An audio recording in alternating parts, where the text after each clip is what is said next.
Alright, so today we're looking at a 3-5 Manifestor on the Vessel of Love. This is a transpersonal incarnation cross of the transpersonal love gates. It's made up of 4 gates, the 25, 46, 15, and 10. And if you look in the G center, which is the gold diamond in the middle of the chart, you'll notice that these 4 gates are really symmetrical. They form a symmetry, and the other 4 gates of the G center, the 2, the 7, the 1, and the 13, make up the cross of the Sphinx. And these crosses occur each 4 times a year, so there's 8 times a year basically when these will occur, either the Vessel of Love or the Sphinx. And the Vessel of Love is always on the solstices and equinoxes, and the Sphinx is always on the midpoints between solstices and equinoxes.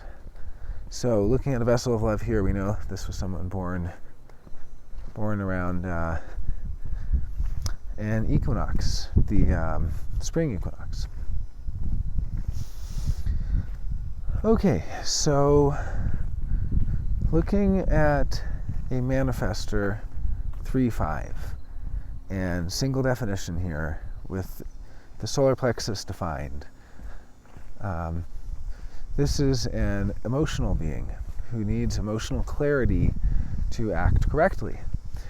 And that emotional clarity is going to emerge out of that 3740. If you look at the solar plexus, the brown triangle on the right, how it's defined and connected to the heart center, the ego, which is the small red triangle, you'll see that they're connected through a channel of 3740.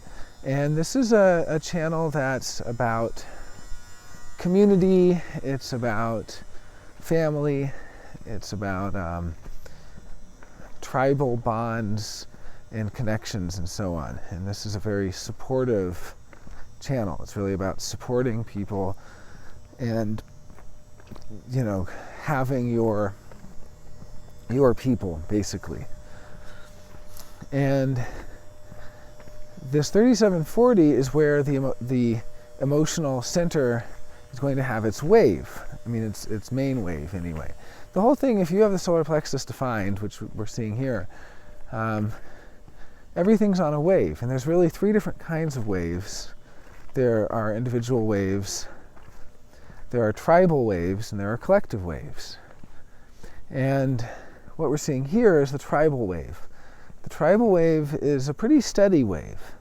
It's not as extreme as the spikes of an individual wave. And particularly if somebody has an individual channel from the solar plexus as well as a collective channel from the solar plexus, they will have the combination of individual and collective waves, where the individual spike will send that collective crashing wave to such extremes. These are people who can have emotional crashes. Here we're not seeing that. We're seeing an emotionally steady person, but it's steadily on its own wave cycle. And what does the wave mean? It just means anything, good or bad. You get some sort of news, or you gain some sort of new information, or you have an opportunity to make a decision that you couldn't make before. And what's going to happen is being presented with that opportunity to make a decision or gaining that new news or anything that happens is going to set off this wave, which is really your reactions to that, your emotional feelings about that, and sort of feeling content that evaluates that particular decision or that particular prospect or that particular, you know, it can really be how you feel about getting some certain news even. And it takes time to reach clarity. What will happen eventually is that the wave will have gone far down enough that it came back up, and then it will either stay at a neutral place or it will have gone far up enough that it's come back down, and you will have essentially been through a cycle. And that cycle is going to emerge as a feeling of clarity about that. You just come to clarity about it. Now the clarity is never 100%, it can be 40%, but that's not really enough to make a decision from. Hopefully you feel it like 70 or 80% clear, meaning you have the opportunity to buy a car, it could be anything.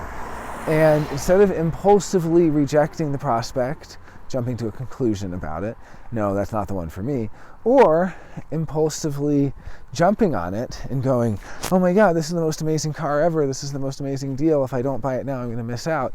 Instead, you wait and you let yourself get excited and then you let the excitement wane, or you let yourself get disappointed and then you let the disappointment heal. And it's basically giving yourself time to go through this emotional processing. It's all about processing. And yeah, with the tribal wave, it will get to a last straw point for sure, because the tribal wave definitely is a ratchet mechanism where the ratchet, keeps getting tighter and tighter and tighter, or keeps building up more and more and more and finally breaks. So it's definitely a camel that has its back broken by a straw type of scenario there, where having this 3740, it's an emotional wave where sometimes you don't get clarity until the wave has crashed. But it's never going to be as strong of a crash as the collective wave. People who have 4130 or people who have 3635. These channels are really dramatic, over-the-top crashes, particularly when combined with individual channels. Someone has 1222 or someone has 3955. And these individual channels are going to spike up and down. I mean, Gate 55, just as a side note, has the highest highs and the lowest lows. But in any case, when you find these tribal channels like 3740, right, or that 1949, you look at the tribal emotional channels, you see something that, even though it has this ratchet mechanism, even though it builds up and then says, I can't take it anymore, and you're like, what did I do? And they're like, it was something you did 2 months ago. It took 2 months to bubble up to the surface. But those will happen, but they're still much more steady. That's the interesting thing. The tribal wave has a certain steadiness to it. So, being designed this way as an emotional manifestor. To be a manifestor, you're really looking for peace. And part of that is being at peace with yourself and at peace with the decisions you've made and just at peace with things. And so you're looking for things that will give you that peace. And the thing that's going to continue to be a problem or a dilemma for the manifestor is always going to be anger. So the manifestor, on the one hand, anger is going to be a signpost of, wow, I must have made the wrong decision. I made a really impulsive decision. I made an emotional decision based on my impulsivity, and I didn't wait long enough to get the clarity, and so now I'm angry. And so that's part of it, is going to be the anger that comes from bad decisions. The other part of it is just the way the manifestor operates in the world is going to build or generate resistance from people, because the manifestor is able to move through the world in a very different way. So being a manifestor already means you're 9% of the general population or something, and having this aura that basically pushes people out of the way. It's a repelling aura. It's not like the generators. I mean, really, it's a generator's world. And which is not to say that manifestors and projectors and reflectors aren't totally necessary for it, or each have their own role. Now, the manifestors are in some way kind of an old model, if you will, in that their role traditionally throughout history has been as the great leaders and guides. The manifestors don't work, or at least they shouldn't, they would be the pharaohs or something. They shouldn't be toiling on building the pyramid. But the generator would be the one slaving away for the manifestor. They would be the ones building it. And this is really the old way. This is the seven-centered way. Now we're not really in a world of masters and slaves anymore. I mean, hopefully, obviously we have so many vestiges of the old world that there's still, these deep-seated, issues that humanity has to contend with, because we're at a place where we've already kind of mutated and evolved to be the nine-centered being. And being a nine-centered being is really evolving a new mutative bioform that no longer is based in domination and based in all of these kind of conventional, strategic, survival-oriented, using the mind for survival strategies and so on. And that's kind of where we are now, is that we no longer have to use the mind to strategize to survive. But we still live in such a world where we have these vestiges of that.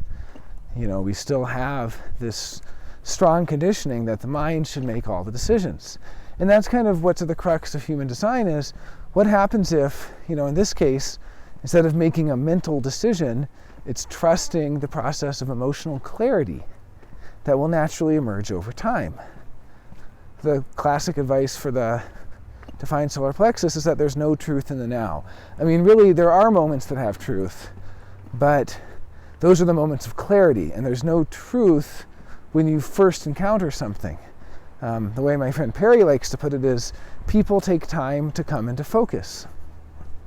And this is something he's learned in his 60-odd years on this planet as an emotional generator. He has the solar plexus defined. So he's an emotional being who's basically come to realize that it takes time to get emotional clarity about things. And that any decision you make, not from that place of clarity, but because of the fear of missing out, the fear if you don't answer fast enough that you'll miss the opportunity, the fear if you don't do it right then that you won't get to do it later, and so on, leads people who have the solar plexus defined to make rash decisions. And for the manifestor, these rash decisions bring anger. So essentially, this is about waiting for the emotional clarity before initiating. Now, how the manifestor works in the world, their strategy is to inform. And this strategy is because the manifestor is really in an interestingly unique position in the world. Where, as I was saying, the manifestors are kind of the former guides. They were the strategic, the seven-centered guides, the ones who were there to lead the troops into battle, the ones who were there to rally people, and so on. And that all changed in 1781. In 1781, there's the emergence of the projector, which is a different type that didn't exist before 1781. And the projector emerged coinciding with the nine-centered being and essentially the Uranian life form. The planet Uranus takes 84 years to circle the sun. And at 42 years, it's reached the exact midpoint, or approximately 42 years, it reaches its midpoint of that journey. Well, starting in 1781, human beings essentially began to incarnate as this nine-centered being that actually had an 84-year life expectancy rather than the previous Saturnian being. The Saturnian being had a 28-year life expectancy, give or take, depending on when in the Saturn cycle they were born. And you see that they came of age at 14. This is puberty. We still have it as a vestige of an older time, but we now understand you're not an adult when you go through puberty. You're not really you're a young adult in your 20s, and it's actually not until you get to the Uranus opposition, which happens around age 42, that you now enter into the same phase that previously you entered at age 14. If you look at the average life expectancy of an adult male in the Manchester area of England in the 1850s, or maybe it was even later, like 1880s, they didn't live to be 20 years old. You know, and it's amazing to see how much of our history we have died so prematurely, and by our today's standards. And now, when we are actually able, in many cases, to live out that potential 84 years, that people don't realize we're in a different form. I mean, it's not like evolution stopped. Now that we've learned epigenetics, we've learned. There was this great hope. There's a real sense of urgency leading up to 2006, I believe, with the Human Genome Project, and this sort of urgent sense that once we map the human genome, we can do anything. And then that's what gave birth to the field of epigenetics, which is basically the realization of a lot of geneticists that, you know, if they graduated school in 2007, and then they're trying to talk about it in 2020, nothing you learned in school is relevant anymore. It's like the information is accelerated so quickly, the development of that particular scientific research program and those paradigms have developed so rapidly that we're now basically in a situation where all of the work on epigenetics is so new, and it came out of the realization that genetics, the old-fashioned genetics with evolution that happened over hundreds of thousands of years, was not the whole story.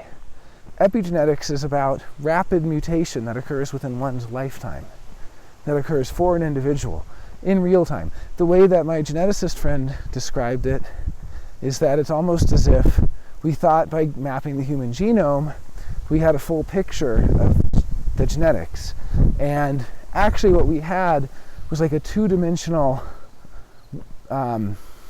string of data, and that actually the epigenetics is the equivalent. He didn't mean this literally, but figuratively, it's the equivalent of now shifting to a worldview that's three-dimensional, where the exact same genetic codes could be arranged in different three-dimensional ways and would have completely different impacts. And so, you know, he means that in a figurative way, but my point is simply that we're at such a mutative time in human history. Now, the Manifestor is really a leftover from the older time. This doesn't mean that the Manifestors don't have a purpose here. It doesn't mean that they, you know, your purpose can be fulfilled in terms of how you impact other people's lives through your outer authority, using the mind as outer authority. Human design teaches you to no longer use the mind as your inner authority, because your real inner authority is going to be a mechanical process in the body. So in this case, looking at the defined solar plexus, this is going to be the process of coming to clarity about something. This is not a mental thing. It's a physical, mechanical process that happens. And as that process occurs, you come to a point where you have the clarity to make a decision. And in some sense, there's no choice in the matter. You can't choose to have clarity. It's surrendering to this sort of doctrine of no choice and giving up mental control of the decision-making process, saying, well, I don't really have a choice in the matter. You know, I'm going to essentially allow whatever it chooses, because I trust that it will choose what's correct. What is it? Well, it is going to be the clarity that emerges. It's basically as a sort of bodily intelligence. So Manifestors absolutely still have a purpose. It's just realizing that, energetically speaking, their purpose is no longer, in some sense it's liberating. Their purpose is no longer bound to guiding the generators and the manifesting generators of the world. Now, projectors have that obligation. So projectors are here to change the world by changing the generators, because the generators basically generate the world. What I mean by that is the generators generate the life force energy of the world, the sort of auric hum that you get of life. And projectors amplify this energy, and manifestors are somewhat resistant to this energy. In fact, manifestors, along with reflectors, develop a more personal relationship to the cosmos and to the planetary energies. So being a manifestor, we're looking at someone for whom they're going to have a primary relationship to the changing conditions of the stars. It's a primary relationship to the cosmos. It's different from the generators. They're all most heavily impacted by the aura contact of people around them. They're most heavily impacted when they're in aura with someone else.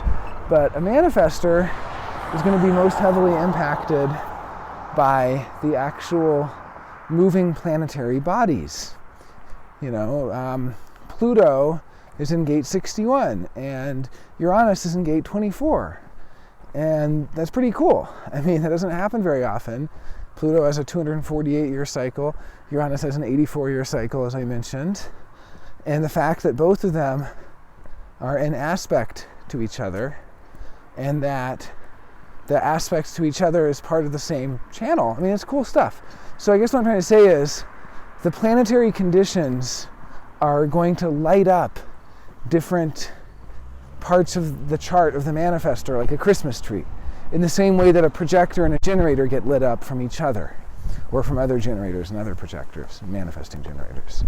And for the manifestor, like the reflector, what's going to light them up the most is actually going to be the movement of the moon. The movement of the moon is our quickest moving planetary body that actually activates all 64 gates of the body graph. So looking at this body graph, just imagine everything that's not activated is an open receptor.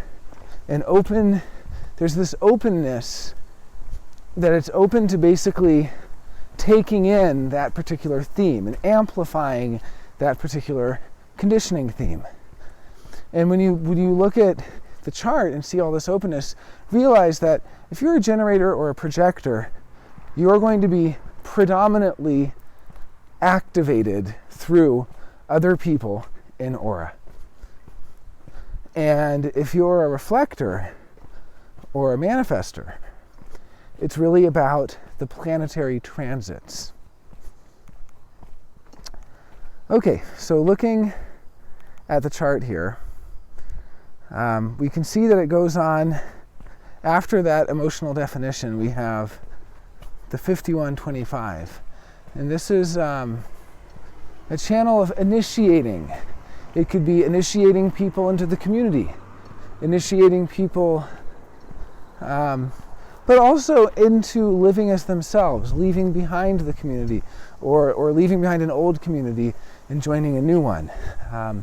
There's really a sense in this channel of doing things that haven't been done before and being the first. And it can be competitive, even though people who have this channel don't typically see themselves as competitive.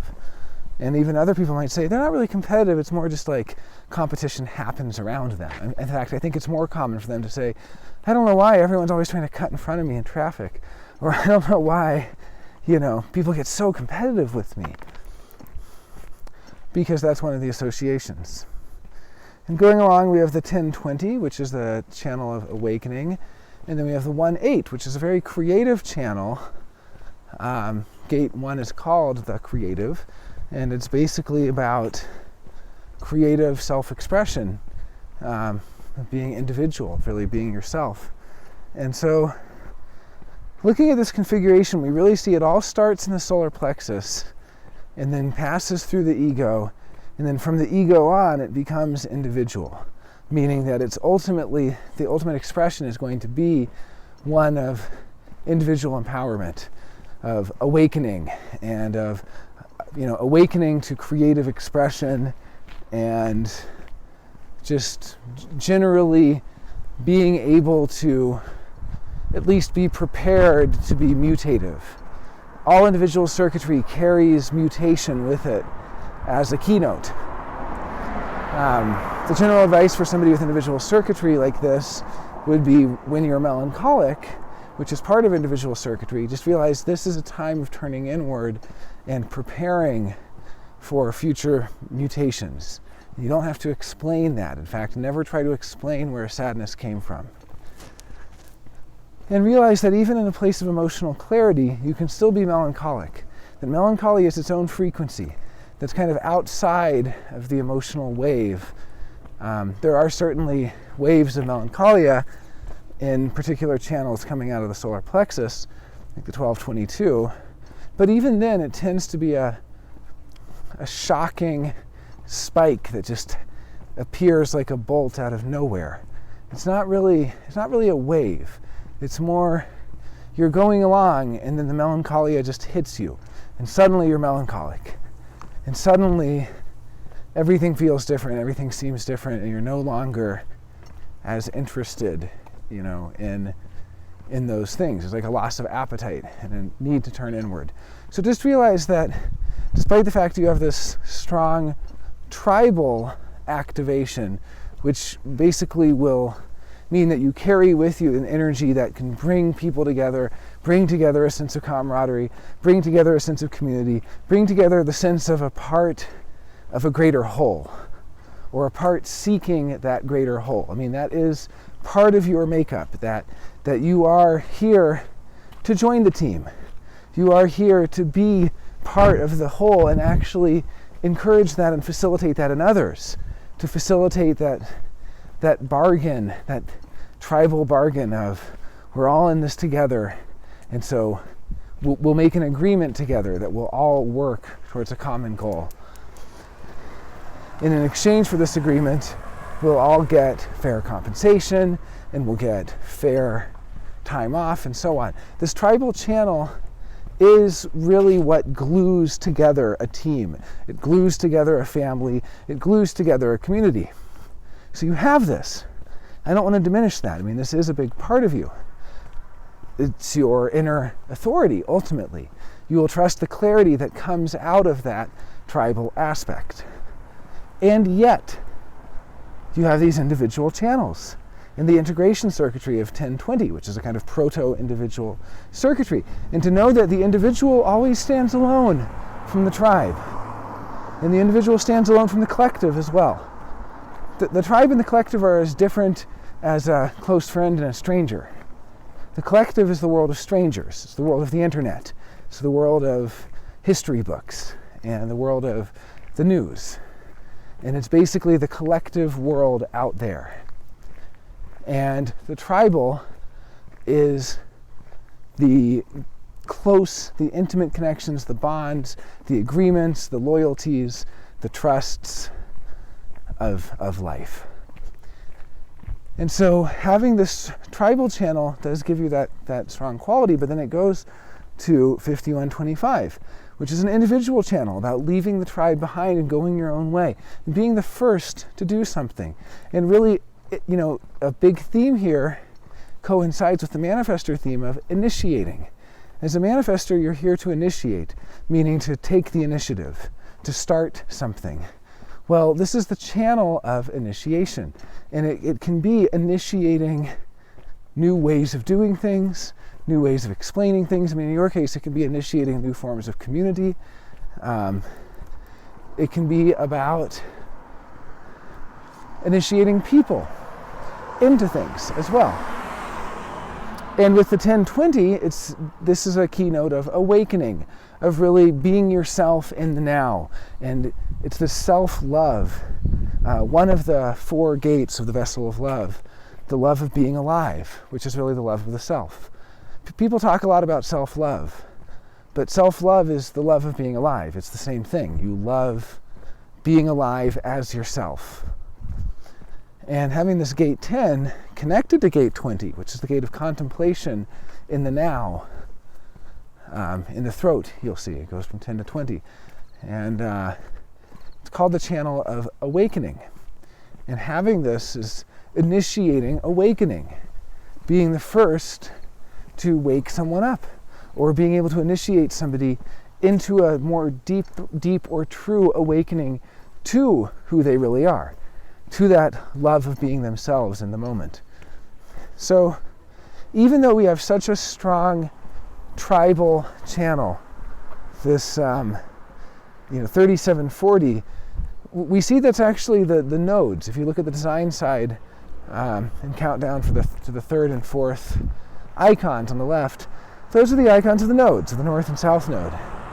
And the nodes really determine the environment. So So I guess one way to interpret this would be someone who's in a tribal environment, who's in that communal environment, that community, those teams, that environment where everybody's seeking to be part of a greater whole and looking for their teams and so on.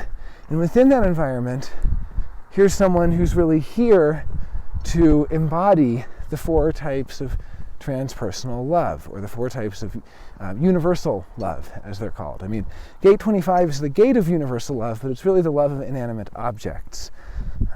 Gate 46 is the love of the body, the love of the temple, and anything that would be like taking care of the temple or the body, like not just your own physical body, but cleaning would be an example of cleaning the workshop or the workspace, or being clear about where your temple is. What is your temple? Some people, the gym is the temple. For some people, the bath is the temple, and so on. Gate 15 is the love of humanity, and it's loving humanity in all of its extremes. So being an embodiment of the love of humanity, no matter how extreme it is, and also perhaps being a little extreme yourself sometimes, and going to those extremes just to see what happens, so you can learn a newfound temperance and modesty from having gone to the extreme.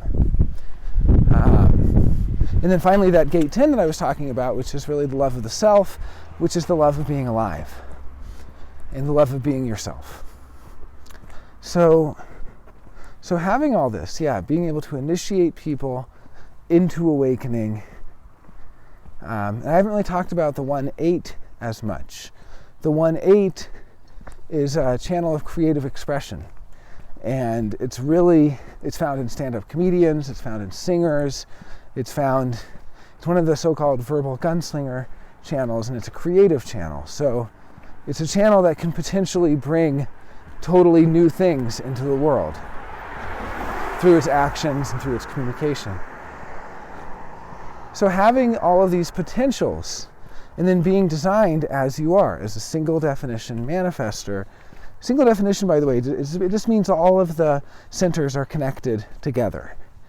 And it means that there's a certain independence that happens for single definition people, where they can process all the information on their own and kind of digest things and get clarity about things, in your case, on their own.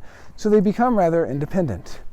They have to learn to compromise to actually be in a relationship, and so on. So seeing the single definition here, and just kind of the independence and the self-contained system here, as well as being an emotional manifestor. I mean, what it really comes down to is these potentials to really fulfill the life purpose, as Gate 25, the personality sun at Gate 25. Part of this purpose is going to be, maintaining innocence and staying pure, not getting corrupted by life, not getting jaded, not getting cynical, not getting ulterior motives, not being a corrupt person, not stealing, not lying, and so on, and just staying in that kind of purity of innocence, which is really the love of inanimate objects, the love of the sunrise and the sunset, and the love of a town, and the love of an object that you have, that you cherish. In order to really be able to embody that, requires acting out of emotional clarity. And the strategy of the manifestor being to inform, which is really a strategy that's there to compensate for the way that the manifestor moves in the world as a sort of leftover of the seven-centered era, like I was saying. So when you inform people, first you get the emotional clarity. And the emotional clarity, you know that you're clear about this is what you're going to do.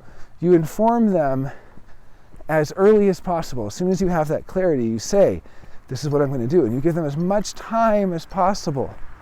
And having informed somebody in that way, what's going to happen is it will actually lead to peace. And there's this feeling that you have to do all this other stuff to get to peace. I can talk about it in a minute when I look at the not self, but for instance, this feeling that with that undefined spleen there, that you have to hold on and not let go to the things that bring you a feeling of safety and security. And then if you just don't let go, you're going to get the peace. And if you do let go, you're going to end up angry. And I'm here to say that that's the opposite, that is the not self theme telling you not to let go. And actually, when you act out of emotional clarity and you inform people ahead of time to give them lots of time to prepare, what you're doing, your actions carry such a power to them, and you're able to really live out your life purpose. I mean, you're able to really live as yourself, as you're designed. So I'm going to talk for a moment about the personality sun, which kind of will give us a hint a little bit about what this life purpose is and what it is to be born on the Gate of Innocence, keeping yourself pure and what form of innocence it is and so on. And then I'd like to talk about the 4 transformations briefly, which are essentially 4 steps toward transforming your life to live in accordance with your design, involving dietary regimen and environment, and then what you're here to see, like what you're actually here to witness, and ultimately how you're here to impact other people through your mind as outer authority. And so what we get to is, and then after that I'd like to do the not self reading. So looking at Gate 25, it's the Gate of Innocence, but it's being a 3-5 on the Gate of Innocence. So it's the 3rd line. So, innocence is strongly linked to the spirit. For one thing is, just talking about Gate 25, it's people talk about having their spirit broken or raising one's spirits, to arouse the spirits and so on. And Gate 25 is basically the spirit that's there waiting to be aroused, that's waiting to be, like by a riveting speech, for instance. I think about Game of Thrones and the great scene in the Battle of Blackwater where Tyrion Lannister gives a rousing speech. That's a really Gate 51 theme. Gate 51 is the harmonic gate of Gate 25. You'll see it's across the channel there. And Gate 51 is going to be the person who is arousing the spirit. Gate 25 is the spirit that's being aroused. So in this sense, it's this kind of spirit, this kind of, almost it's nicknamed, Gate 51 is nicknamed the bastard and Gate 25 the bitch, because Gate 51 is kind of this warrior bastard figure, and Gate 25 is the removed, distant, innocent, pure ivory tower witch or shaman priestess, or and she's basically so pure that she won't, maybe dressed all in white, she won't get her hands dirty, so to speak. In fact, 5125, that channel, is called the channel of the battlefield. And in any case, being Gate 25 has esoteric associations with blood. So being born in Gate 25, I would expect this person would really see a lot of blood. Anytime you have Gate 25, you really see a lot of blood. I mean, it could be something as small as cutting yourself shaving or seeing a dead animal on the side of the road, but you pretty much see blood every day. But that's kind of beside the point. So being born into Gate 25, this sort of purity of this high priestess who is there to connect to the spirit and to have a sort of spiritual bent. But that spirit needs to be roused. It needs to be woken up from its slumber. It needs to be galvanized and energized and kind of kicked into action. And so having this Gate 25 here as a hanging gate is all about always being ready for that person who will say something shocking. In fact, Gate 51s are always trying to corrupt Gate 25s. People with Gate 25, I have it myself. Gate 25 people, everyone's trying to corrupt us all the time. They're trying to get us to kind of leave behind our innocence and leave behind. But the thing about innocence is that it's a certain purity of intention. And to be corrupt would be to take bribes in exchange for letting somebody off the hook, or to, grift money, or all these things. I mean, we're not supposed to be corrupt. We're not designed to be corrupt. We're designed to stay innocent of that stuff. But people are always trying to corrupt us. So with Gate 3 here, and interestingly, by the way, Gate 25 is also called the Gate of the Spiritual Warrior. It's harmonic. Gate 51 is the Gate of the Soldier or the Warrior. But this is the Spiritual Warrior. So again, with the Gate of the Spirit. Now looking at Gate 25, we see that it's called sensibility.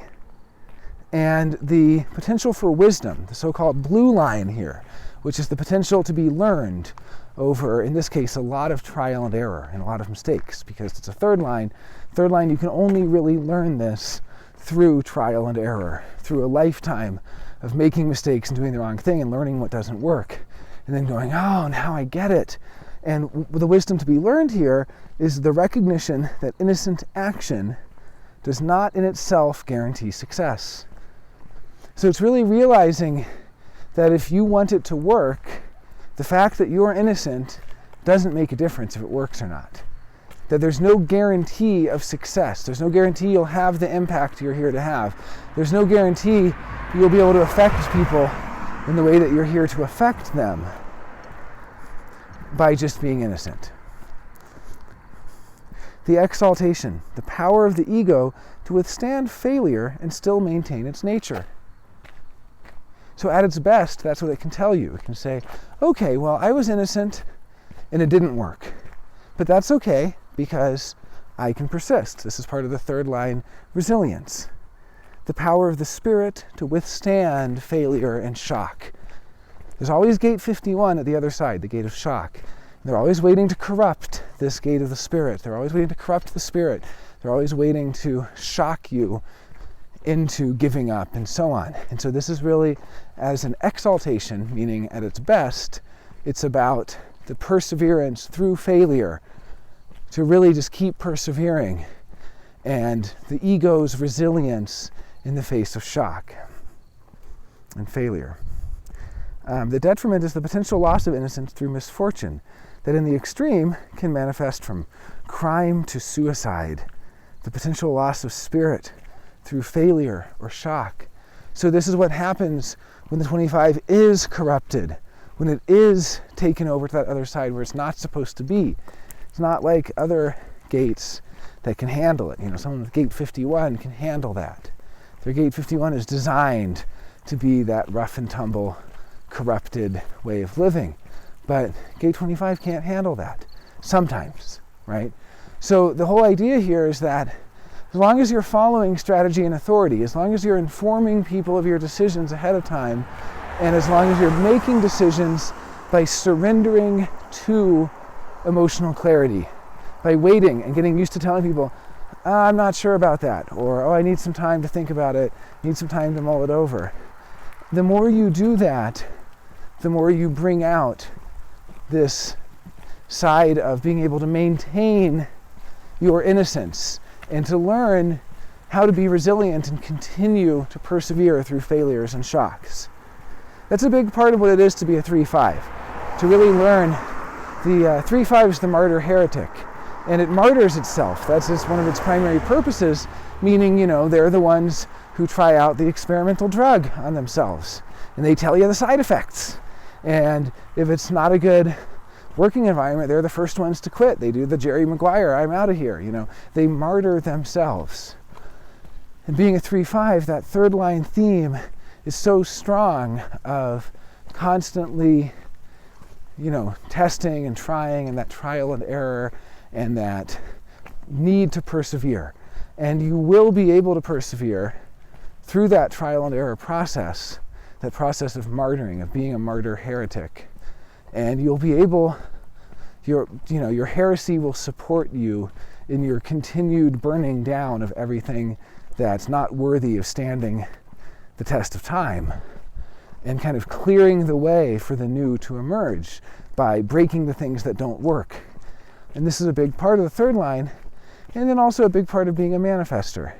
And that will all benefit you and will help you in your life as long as you're doing it from a place of emotional clarity. Okay, I'd like to do the 4 transformations, then I'll do a brief synopsis of the not self themes, which form one final bit of information, and to kind of arm you in your journey. Because strategy and authority is simple, but it's not easy. You know that it's simple in that you know that you just have to wait for emotional clarity. It's not easy to wait for emotional clarity.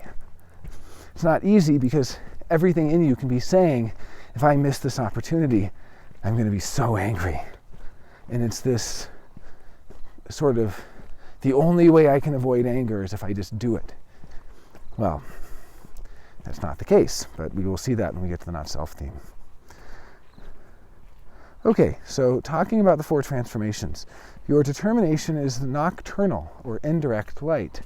I would say it's important to not eat in bright lights, and it's important to not eat before the sun goes down. People give indirect folks a hard time by saying, why are you eating so late at night? It can be very healthy for you to sleep on your food and to eat when you're hungry, which if you're really trusting when you're naturally hungry, will probably be at nighttime. During the day, just, drink a smoothie or have some water or something, tea.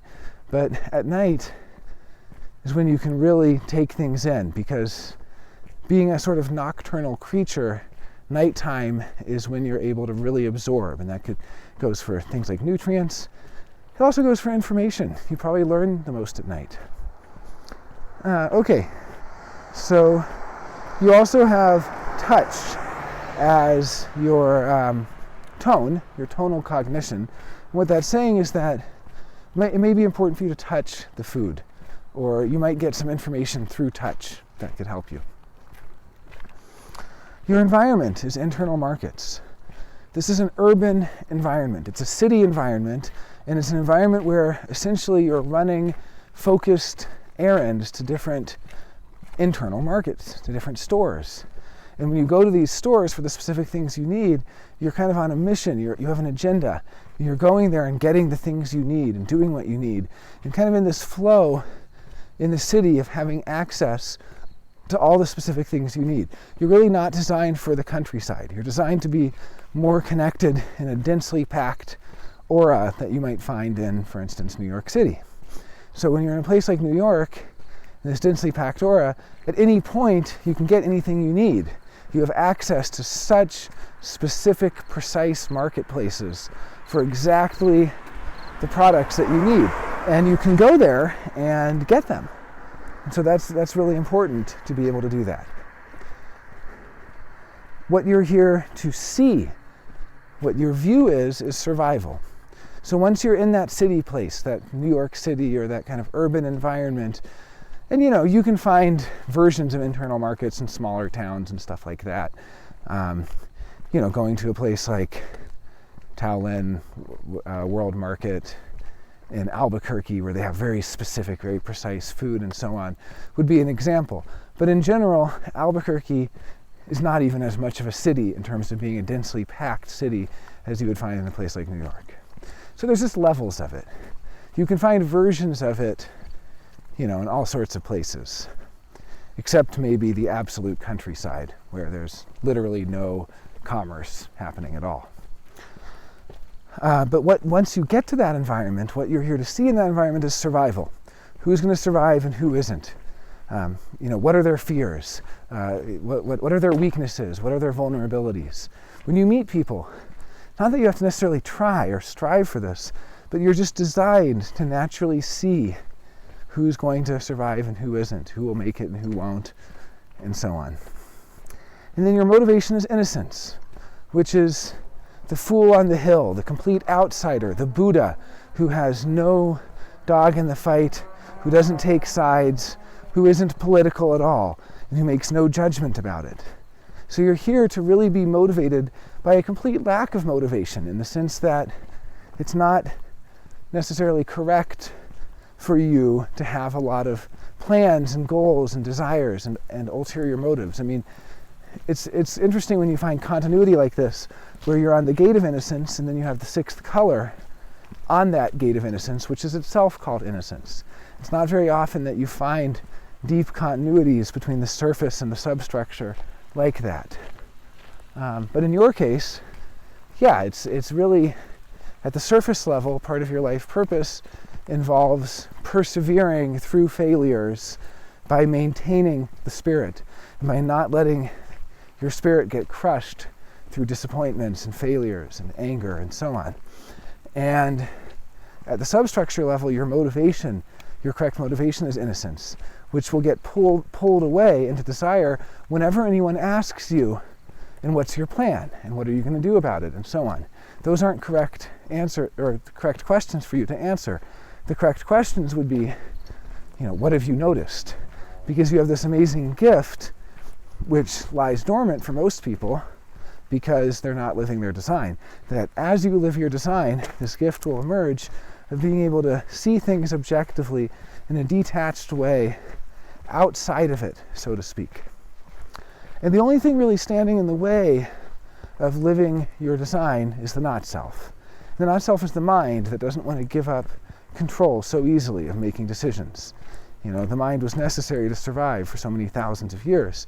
And since 1781, it hasn't been necessary anymore with the advent of the nine-centered being. But we still have so many vestiges of the old seven-centered world that the mind is still such a strong dominant in controlling our decision-making. And what's important is that we make decisions truly as ourselves. For a generator, make a decision through your sacral. And for a splenic person, make it with a spleen. In your case, as an emotional being, make it out of the emotional clarity.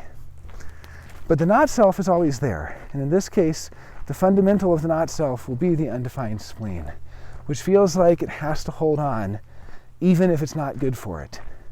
It's holding on to things that are not good. It's refusing to let go. It's saying, as long as I hold on, as long as I don't let go, I can avoid that anger. And if I let go, I'm going to be angry. But if I hold on, someday I'll get to peace. And it's not true. You don't find peace through holding on. You have to let go to find the peace. You have to let go to be able to come to peace with things. Going beyond the spleen, there's also the undefined ajna in the head, which is, the ajna is always trying to be certain, and the head is always assuming that if it just thinks about it hard enough, it will solve it. Well, that's not true, right? With an undefined ajna, ask yourself, am I pretending to be certain? Am I trying to be certain about the things that I'm holding on to, even though they're not good for me? I'm trying to be certain, and I'm saying, well, I can't let go of them until I'm sure. I can't let go of them. I can't let go of them, And with that undefined head, thinking about them over and over and thinking so much, really about anything, about things that don't even matter, and trying to be certain about those. And we see the undefined root, which is always in a hurry and feeling like if I just hurry up, if I just work faster, and then the undefined sacral, if I just work more. So the real not-self here is telling you if you work harder and you work faster and you don't let the opportunities get away, you snap up the opportunities and you don't let go and you're absolutely certain about it, then you'll be happy. Then you'll get your peace.